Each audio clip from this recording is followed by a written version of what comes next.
Oi, Samara, bom dia, tudo bem?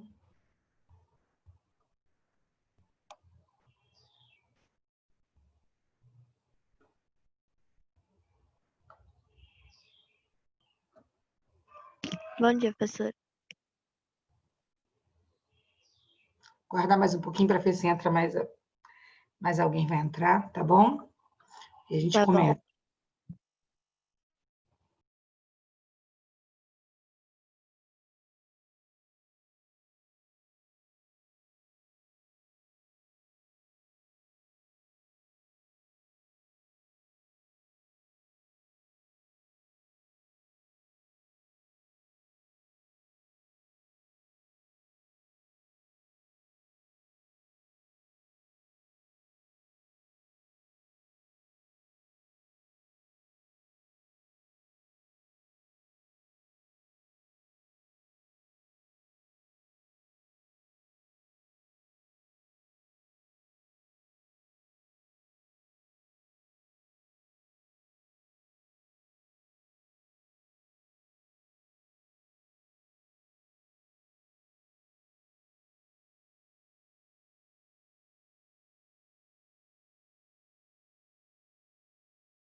Cauã, bom dia. Já cumprimentei aí a Samara.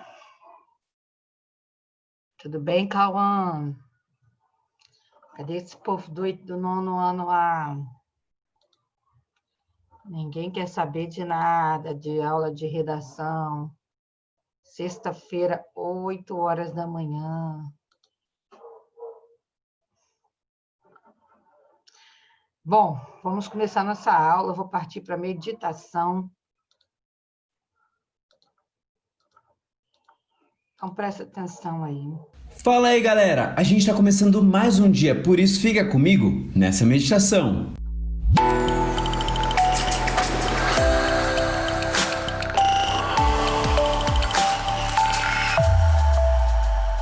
O título da meditação de hoje é Regras e Mais Regras, e o texto bíblico está lá em Provérbios, no capítulo 6, versículo 23, que diz o seguinte: porque o mandamento é lâmpada e a instrução é luz. Não ultrapassar o sinal vermelho, não andar acima da velocidade, não atravessar fora da faixa para os pedestres. Quando houver um pedestre andando na faixa, você deve parar o carro. Sempre use o cinto de segurança. Bom, essas são algumas das regras, tanto para pedestres quanto para motoristas, para que possam transitar bem. O importante é que a gente precisa entender algumas coisas. Essas são algumas das centenas de regras da legislação de trânsito.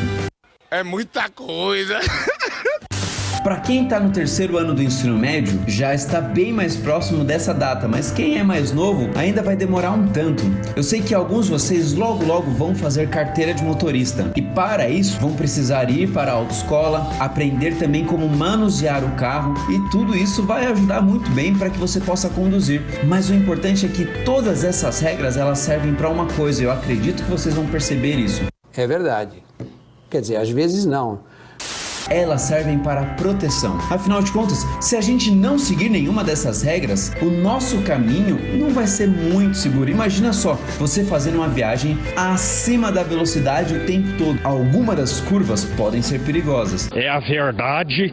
Ou então, se você entra na contramão e vai seguindo, a probabilidade de você bater o carro em um outro carro é muito grande. Ao não parar o carro quando o pedestre vai atravessar, você pode atropelá-lo. Portanto, a gente precisa ter essa noção. Seja já agora que a gente vai conhecendo algumas coisas, mas principalmente quando estivermos dirigindo. Se as leis de trânsito existem para proteção, imagina só as leis de Deus.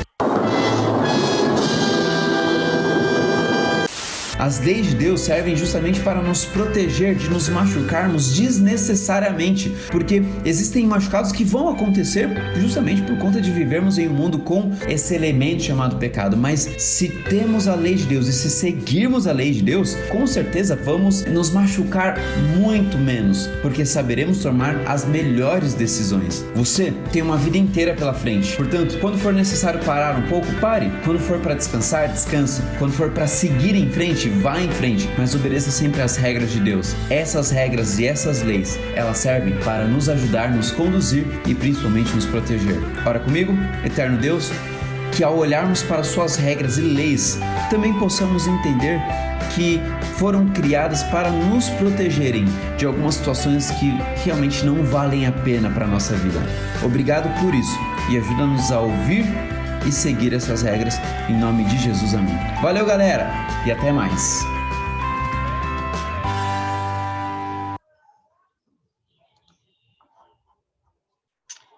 Pois é, bom dia aí mais uma vez para vocês, Samara e Cauã, e quem vai assistir essa aula depois, né? Um bom dia a todos. Bem, nós vimos aí, né, sobre leis e regras aí na nossa meditação. A gente sabe que as leis elas foram feitas para nossa proteção, né? Para organizar a sociedade que vivemos, né? E a lei é para todos, apesar de acharmos que... Deixa eu aceitar aqui, pessoal. Apesar de acharmos muitas vezes que a lei só protege algumas pessoas, né, mas a lei é para todos, todos, independente de cor, raça, religião, a lei serve para todos. E nós devemos seguir as leis, né? Que uma vez que elas são para as nossas, é para nossa proteção, nós devemos seguir as leis. E pensando também na meditação que foi falada, que no final ele chama atenção para as leis, né, divinas, as leis de Deus, que ainda mais, né, são para nossa proteção. Os 10 mandamentos aqueles montes, né? Aquele monte de nãos lá nos 10 mandamentos: não matarás, não adulterarás, não furtarás, não falar mentira, não querer as coisas dos outros, né? Os outros, o mandamento de ordem, né? Honra teu pai e tua mãe, lembra-te do dia de sábado, não terás outros deuses, não faça imagem de escultura. Todas essas ordens, essas ordenações, na verdade, elas são proteção, né? É um indicativo de proteção para nós. É porque, às vezes, a gente acha que as regras para prender, mas, na verdade, a regra é para proteger. Enfim, vamos lá. Então, bom dia para todos que chegaram agora, aí, Giovana e Júlia Alencar, que chegaram agora. Nós vamos entrar na nossa aula de produção textual. Compartilhar a tela aqui com vocês. E a gente vai aqui, olha,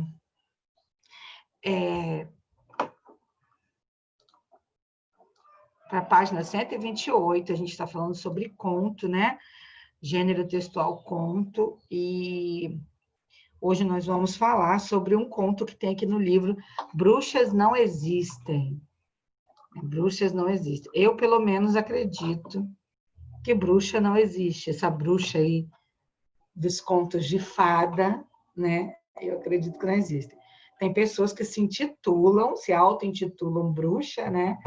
Mas não é essa bruxaria aí que a gente imagina, tá? Então, olha só, gente. Para introduzir a leitura do conto, nós temos essas imagens aqui, um livro aberto, né? Um livro aberto, algumas imagens que nos remetem, que levam a nossa imaginação para esse lugarzinho aí, né, de quando se fala de bruxa. Olha só essa casa, né, ali estranha, né? Eu vou pedir a participação de vocês aí. O Cauã, que elementos nessa imagem que está aqui na tela te remete a essa ideia de bruxa e por quê? Não, professora. Que imagens que representam? Que essas imagens que estão aí na tela aí, algumas dessas imagens ou alguma delas te lembra essa ideia de bruxa, te dá essa ideia, a ideia de bruxa? Primeiro a casa, né? Aí depois o lampião, a vassoura, o rato e o morcego que dizem que é para usar na poção. Muito interessante aí, viu? Isso aí.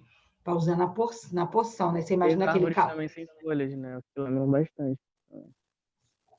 Exatamente, contribui, né, para o cenário ali.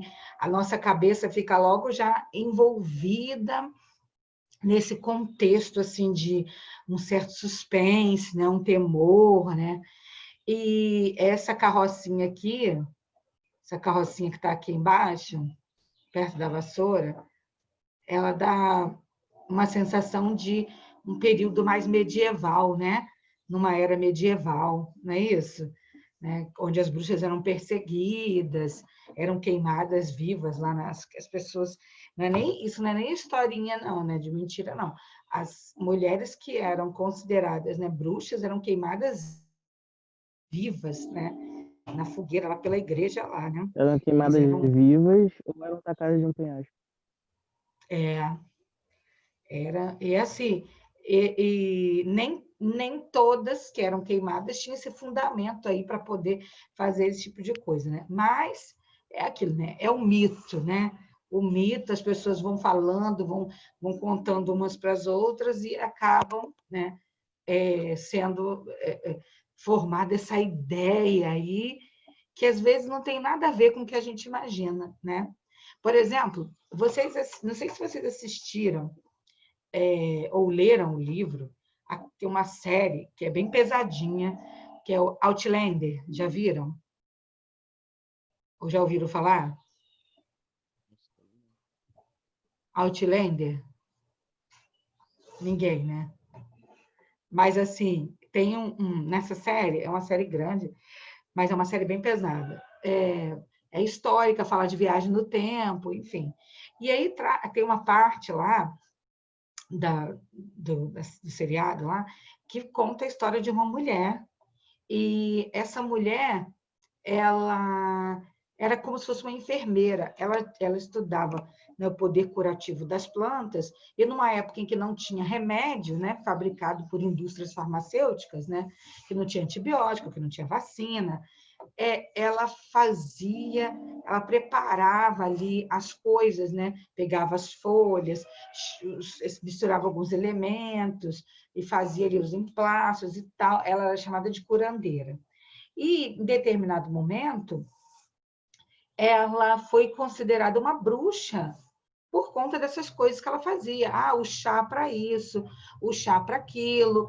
Aí o menino estava passando mal, estava tendo uma convulsão, o pessoal achando que ele estava endemoniado. Aí ela dizia que não era, que era para o padre parar de orar, que o menino estava passando mal. Aí eles começaram a achar que ela era uma bruxa, né? Aí para você ver, né? Toda essa questão de bruxa, de caldeirão, de poção, vem de uma ideia de quê? De poder curativo das plantas, né?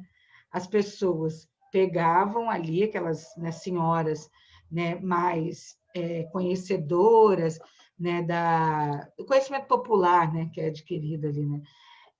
Talvez tenha alguma coisa a ver com os índios também, indígenas, né? Que conhece ali o poder das plantas, e aí acabava se confundindo com alguma coisa sobrenatural, com bruxaria, e as pessoas criavam, então, essa coisa na cabeça delas. Aí a gente entra aqui, nessa questão aqui, olha, que o livro ressalta que nem sempre o que pensamos está de acordo com a realidade. Então, é lamentável, mas a mente humana também é capaz de criar coisas ruins, como o preconceito. Quantas vezes reproduzimos a opinião de alguém sem verificar se os fatos são reais? Se o mundo criado na imaginação não for analisado com prudência, poderá gerar desvença, bullying e agressão. Guerra e paz são ideais totalmente opostos, né? Opostas, mas têm a mesma origem. Aonde, gente? Aqui, ó. A mente, tá? Então, aqui, traduzindo, quantas vezes nós já passamos informações para frente, informações até preconceituosas, né, sem verificar a fonte? A gente olha para uma pessoa, meninas, cadê vocês, meninas? Vocês podem me ajudar com isso? A gente olha para alguém e já faz logo a análise completa, né? Né, Giovana? A gente já olha e já pensa logo assim: nossa, que metida. Ai, nossa, que garota chata. Esse menino novo. Ai, deve ser um nerd. Deve ser um filhinho de papai, não sei o quê. E a gente vai, sem conhecer, sem ter dado oportunidade, o que a gente faz? Já comenta logo com o nosso amiguinho. E o fulano, já viu como é que ele é? Todo metidinho, não sei o quê, não sei o que lá. E a gente acaba criando, né, já um preconceito, que é pré, né? Um conceito antecipado da pessoa sem antes conhecer a pessoa. Quem já passou por isso, fazendo isso, e quem já sofreu isso? De alguém chegar para você e falar assim: ai, olha, eu não falava com você porque eu achava você tão metida, depois eu vi que não era nada disso. Alguém já viveu isso? Já passou? As pessoas mais falam de mim. Giovana? Uhum. Então, você vive na pele, né? Você sabe que às vezes as pessoas não falam, então ficam te imaginando coisas, tá vendo aí? Uhum. Então, aí começa, né? O bullying começa aí, porque às vezes as pessoas não se aproximam, né? Isso que é o preconceito, você antecipadamente conceituar alguma coisa sem conhecer, né? Então aí gera esse tipo de coisa. Bom dia para todos que chegaram agora. Só para deixar vocês dentro do nosso assunto aqui, estamos falando do gênero textual, né? Conto ainda. Estamos conceituando aqui algumas coisas que falam de bruxa, né? E coisas que a gente fica imaginando e que não é realidade, e acaba gerando ali um preconceito. Então, a gente já viveu isso, né? Que pessoas que não falam com a gente, que achavam que a gente era chata, ou então quem olha para alguém, você olha para alguém, vamos supor, uma coisa que é bem comum, você olha para uma pessoa gorda, a pessoa já pensa logo assim, é desleixada, preguiçosa, não faz dieta. Aí, às vezes, você vê aquela pessoa é toda caprichosinha, faz ginástica, faz dietinha, mas é gordinha, né? E aí você cria já aquele preconceito, né? Você olha alguém que mora numa periferia, você pensa, não é intelectual. Você já cria aquele preconceito. Ou você olha alguém que mora na Zona Sul, que vem de família rica e tal, você pensa, nossa, deve ser super intelectual. Aí o cara não sabe nem escrever. Então, a gente cria toda essa coisa na nossa cabeça. E, né, isso vai gerando consequências. A pergunta aqui, olha, por que geralmente pensamos coisas negativas sobre outra pessoa que nem mesmo conhecemos? Isso aí você vai responder e vai colocar sua opinião. Por que a gente pensa coisa negativa sobre outra pessoa se a gente nem mesmo conhece? Porque isso é comum. A gente olha para alguém e a gente pensa assim, caramba, que pessoa chata, né? Nem conheço, mas, nossa, vai ser metida. Não gostei do fulano. É assim. É possível alguém ter medo do mundo que ele mesmo inventou? Vocês acham que é possível a gente ter medo de algo que a gente mesmo inventou? Aí vocês vão responder também. Como podemos eliminar as concepções equivocadas a respeito de outra pessoa? Essa daqui é importantíssima a gente pensar e refletir, né? Porque como que a gente pode eliminar isso, né? Porque isso é muito importante, a gente eliminar essas percepções aí equivocadas, né? Como a Giovana falou, que muitas pessoas chegaram nela para ter aí, falaram, olha, eu não falava com você porque eu achava que você era muito metido. E aí vocês vão relacionar aqui, ó, bullying, preconceito e imaginação, tá? Agora vamos ao nosso texto aqui.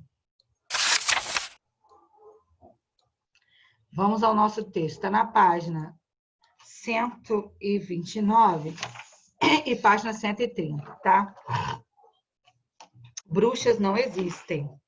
Foi escrito por Moacir Jaime Ciliar, que nasceu em Porto Alegre. Olha só, ele é formado em medicina, trabalhou como professor universitário, mas consagrou-se a escrever romances, contos, crônicas e histórias infanto-juvenis.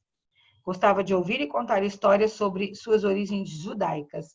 Seus pais eram judeus emigrados da Bessarábia, sul da Rússia. Então, vamos lá. Bruxas não existem. Quando eu era garoto, acreditava em bruxas, mulheres malvadas que passavam o tempo todo maquinando coisas perversas. Os meus amigos também acreditavam nisso. A prova para nós era uma mulher muito velha, uma solteirona, que morava numa casinha caindo aos pedaços, no fim da rua. Seu nome era Ana Custódio, mas nós só a chamávamos de bruxa. Era muito feia, gorda, enorme, os cabelos pareciam palha, o nariz era comprido, ela tinha uma enorme verruga no queixo. Eu me senti representada nessa descrição aqui, gorda, enorme, os cabelos pareciam palha, eu só não tenho a verruga no queixo, eu tenho uma pinta aqui, ó.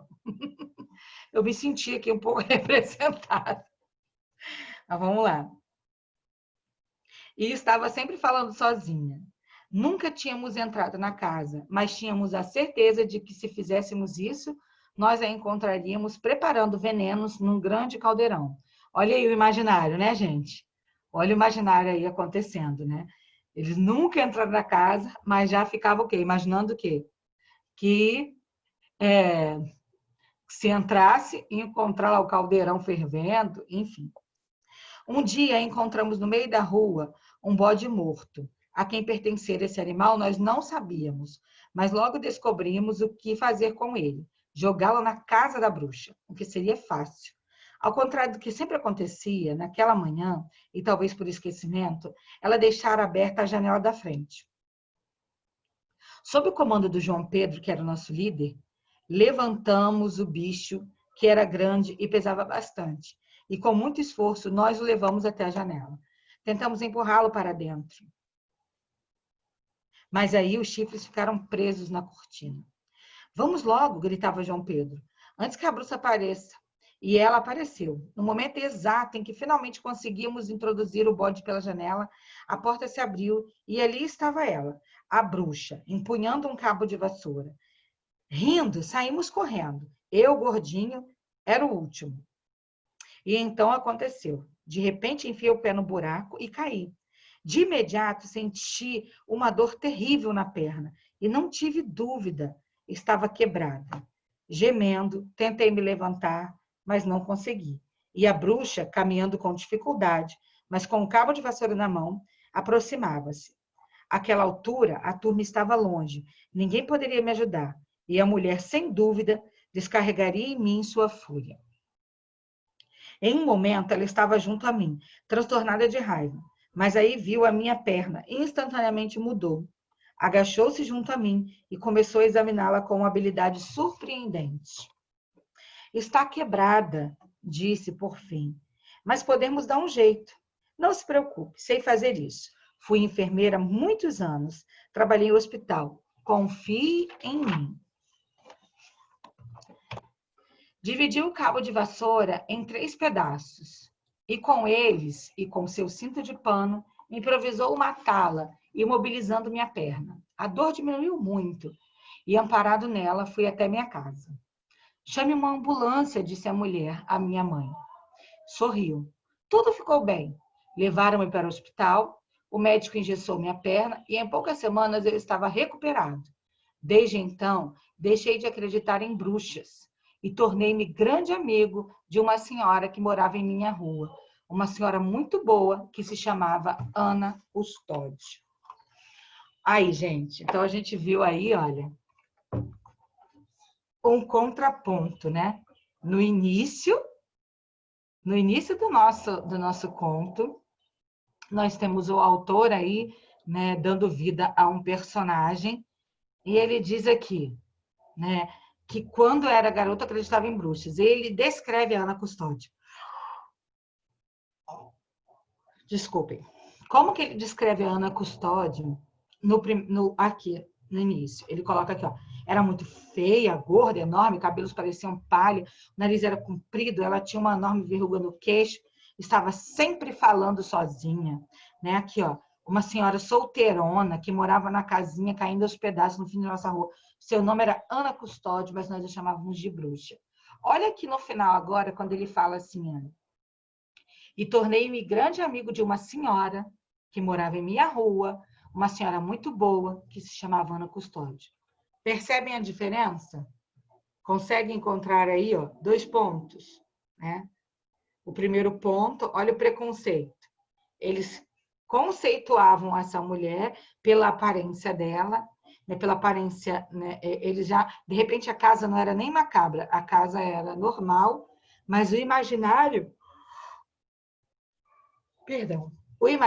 fazia com que eles inventassem coisas na sua cabeça, né? Como aquela análise inicial foi feita, né? Eles ficavam imaginando ali coisas e aí acabavam vendo outras coisas. E aí, olha só, que interessante, né? No final, aqui, ele tem uma visão totalmente diferente daquela senhora que eles chamavam de bruxa, e agora ele diz que é uma senhora boa, amiga dele, que se chama Ana Custódio. Não destacou nenhuma característica física, né, nenhuma questão imaginária, apenas, né, aquilo que ele conheceu, que era essa senhora boa que o ajudou naquele momento difícil. E que nem, né, reclamou do bode na casa dela. E aí, conseguiram entender essa diferença aí? Todo mundo percebeu? Você acredita em bruxa? Você já viu uma bruxa? E aqui, ó, a gente vai responder essa pergunta número 1 aqui que eu quero compartilhar com vocês. Releia o 2º parágrafo do texto. Para o enredo, qual a importância da descrição física de Ana Custódio? Gente, qual foi a importância aqui no início, olha, da descrição física de Ana Custódio? para a história toda? Quem pode me responder? Por que é tão importante essa descrição aqui, na visão desses meninos? Que contribuição isso apresenta, traz aqui para a história? Alguém pode dizer? Alô, nono ano?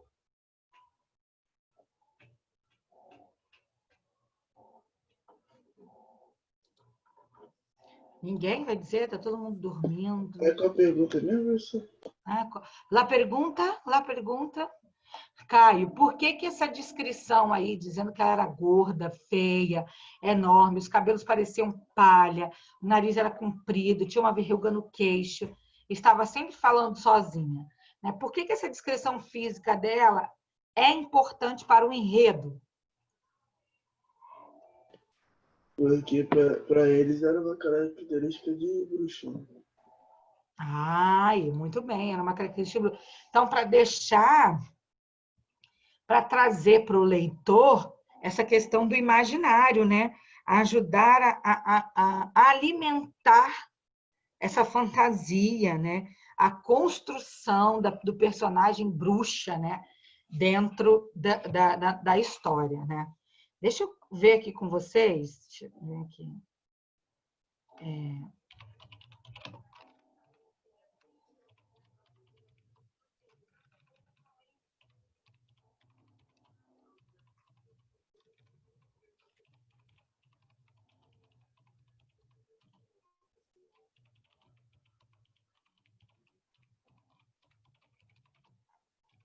Só um minutinho. Deixa eu ver se eu acho o negócio aqui.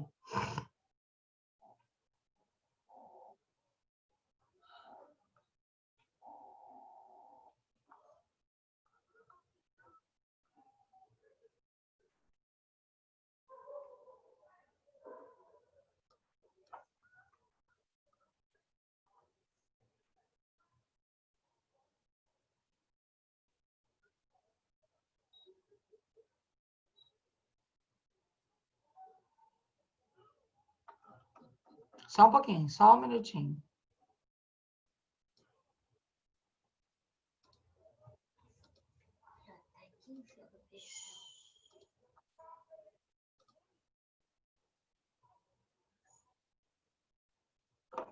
Ah, não. Eu tô procurando aqui ver se que eu lembrei de uma coisa e acabei e vou vendo se eu acho para compartilhar com vocês.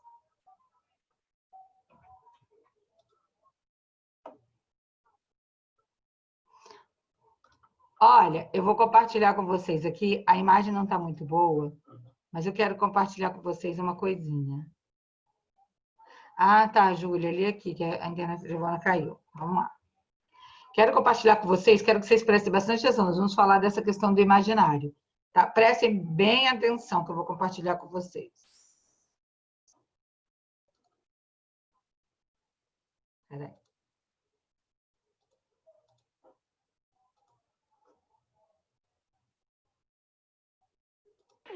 Eu vou só para provar que eu sou mais valente que o Kiko. Você vai ver. Porque eu sim, eu sou... Só para contextualizar, a Chiquinha, o Chaves e o Kiko, né, tem que entrar na casa da bruxa do 71. Quem conhece Chaves aí? Todo mundo conhece Chaves? Todo mundo conhece Chaves? Acho que sim, né? Então, olha só, tem um episódio que eles têm que entrar, o Seu Madruga pediu para eles pegarem alguma coisa lá pegar um jornal, que meu filho está aqui falando, entregar um jornal lá para a bruxa do 71, para a dona Clotilde. E aí, né, o Seu Madruga pediu para a Chiquinha. A Chiquinha está com medo de entrar lá, assim como os meninos aqui do conto, eles não querem entrar. E aí ela pediu para o Chaves. E aí o Chaves também não quer. Enfim, aí tá esse jogo de empurra, mas eles têm que entrar. Tá? Então presta atenção aí. Homem! Espere e verá. Não como os outros que não são homens nem são nada. Porque eu... Ai, cale-se, você me deixa louco.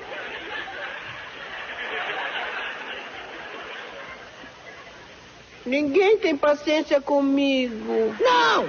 E eu também não! Quer saber? Dá isso aqui! Agora eu vou lhes demonstrar que nós mulheres somos mais valentes que os homens! Chiquinha, espera aí. Não vou permitir que você vá sozinha para a casa da bruxa do 71. Acompanha, Chaves.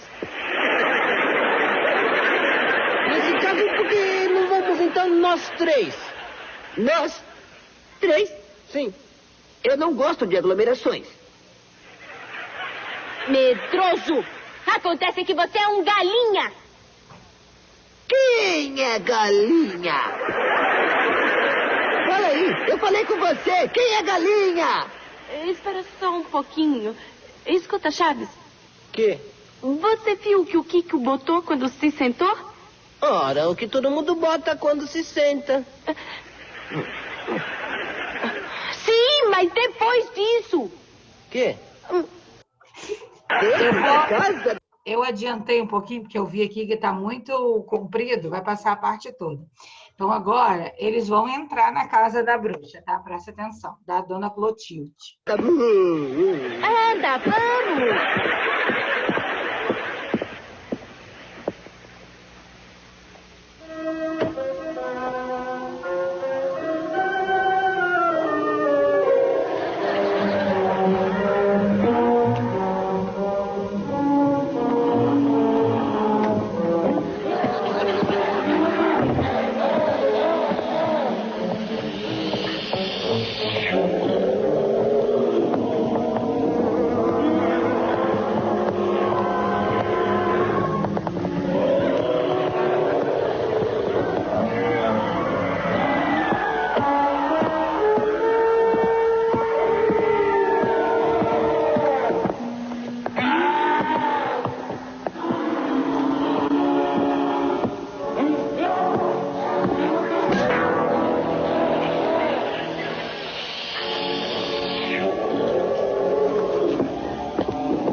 Agora você não poderá escapar, meus poderosos feitiços.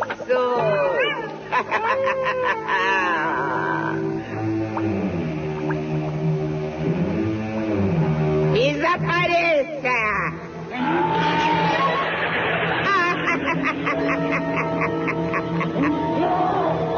Vamos lá.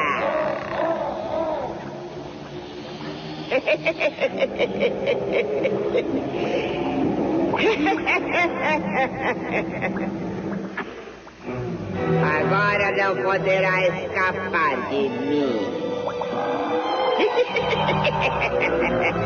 Estou falando do... Papai!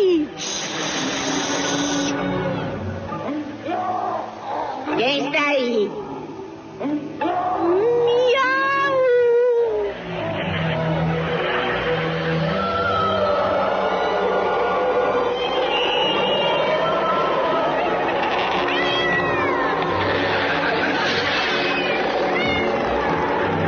É você, Satanás. Olha daqui!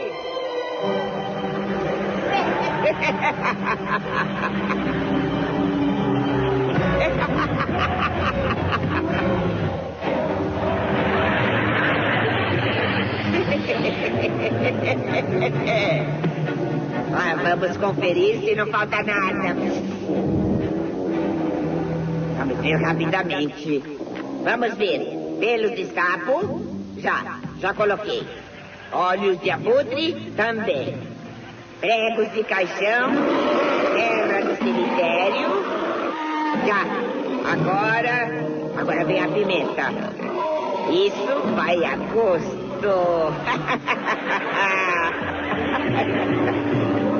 Pronto, já está tudo completo. Agora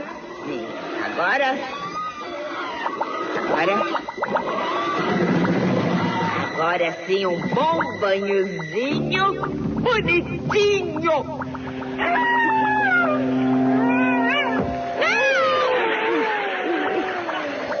Quem está aí?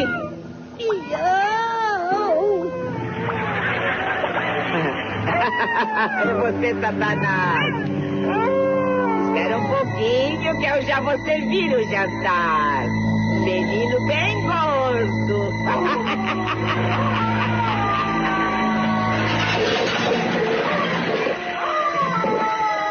Quem está aí? Ai, que pena que cortou. Que pena que cortou aqui. Vocês viram aí?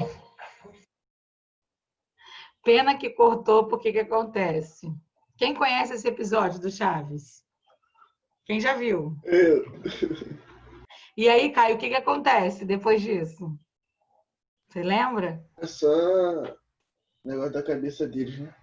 Eles nem entraram na casa, eles estão na porta, porque cortou. Eu não imaginei, né, isso, que ia cortar. Eles estavam na porta, assim, de pontinha de pé ainda, do lado de fora, espiando a fresta, quando chega ali a própria dona Clotilde, né, e pergunta o que eles estavam fazendo ali. Aí eles falam, né, que tinham que entregar o jornal, tomam um susto, né, que fala que tem que entregar o jornal, e eu acho que ela até faz um agrado a eles, dá alguma coisa para eles, né, Heitor? Ela traz 3 pirulitos, aí depois eles ficam ali sentados falando, nossa, ela não é tão ruim, não sei o que e tal. E olha o link que tem com esse conto, né? Esse conto aqui, né? De crianças que fantasiam que essa mulher, na casa dela lá, é uma bruxa, né? E quando, na verdade, isso é tudo fantasia.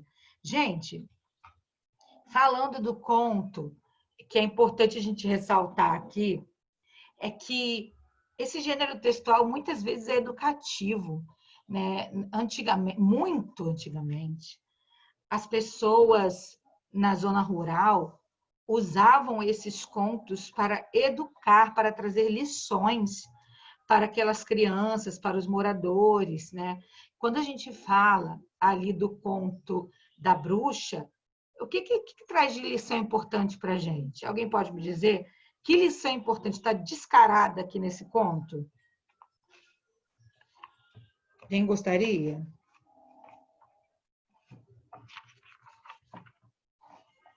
Não? Ninguém vai falar?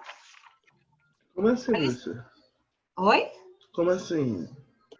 Qual a lição importante que nós temos nesse conto aqui da bruxa? Para não julgar antes de saber, né? Isso, né, de não julgar as pessoas pelas suas características, né? De não fazer esse pré-julgamento, né? Ter esse preconceito. Né? Então, a gente tem aí vários contos na nossa mundo literário que nos trazem lições importantes. Como eu falei para vocês, a crônica ela nos leva a uma reflexão, né? Nos leva a uma reflexão. Está ligado a fatos do nosso dia a dia.